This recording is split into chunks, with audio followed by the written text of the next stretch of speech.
আছে রশিদ আছে। বিধানসভায় তৃণমূল বিধায়ক সমর মুখোপাধ্যায় বক্তব্য রাখার সময় বলেছিলেন, দুধকুমার মণ্ডলকে কৃষিমন্ত্রী করার জন্য মুখ্যমন্ত্রীকে ধন্যবাদ, কারণ চাষার ছেলে কৃষিমন্ত্রী হবে এবং তিনি কৃষকদের সমস্যা বুঝবেন, এটাই সব থেকে বড় পাওনা। তৃণমূলের ওই বিধায়ক যে খুব একটা ভুল কথা বলেননি তা গতকাল রবিবারই প্রমাণিত হলো। মাটির মানুষ হিসেবে পরিচিত দুধকুমার মণ্ডলকে এবার দেখা গেল সরাসরি কাদা ভরপুর মাঠে নেমে কৃষকদের সঙ্গে কথা বলতে। রবিবার লাভপুরে গিয়েছিলেন কৃষিমন্ত্রী দুধকুমার মণ্ডল, সেখানেই তাকে দেখা যায় সরাসরি লালবাতির গাড়ি ছেড়ে মাঠে নেমে পড়তে এবং কৃষকদের ডেকে ডেকে কথা বলতে।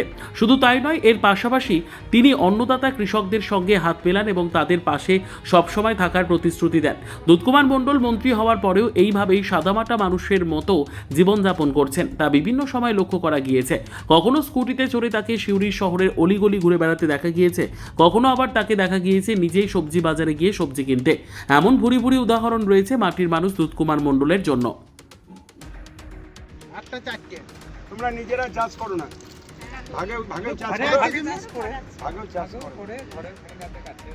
অন্নদাতা যারা সারা ভারতবর্ষের মানুষের মুখে খাবার তুলে দেন, নিজেদের মাথার ঘাম পায়ে ফেলে সামান্য মাত্র যারা রোজগার করেন বা লাভ রেখে যারা চাষ করেন সেখান থেকে বঞ্চিত হচ্ছে। আমরা বাজারে যে কোনো জিনিস কিনতে চাই না কেন, কোম্পানি প্রোডাক্টের উপরে যা দাম লেখা থাকে সেই দাম দিয়ে আমাদের কিনতে হয়, কিন্তু চাষিরা যে ফসল আজকে তৈরি করে মাথার ঘাম পায়ে ফেলে, সেই ফসলের দাম কিন্তু চাষিরা বাজারে গিয়ে নিজেদের নয় সরকারের ভর্তুকি মূল্যেও বিক্রি করতে পারে না এবং এইভাবে চাষিরা ক্ষতিগ্রস্ত হচ্ছে।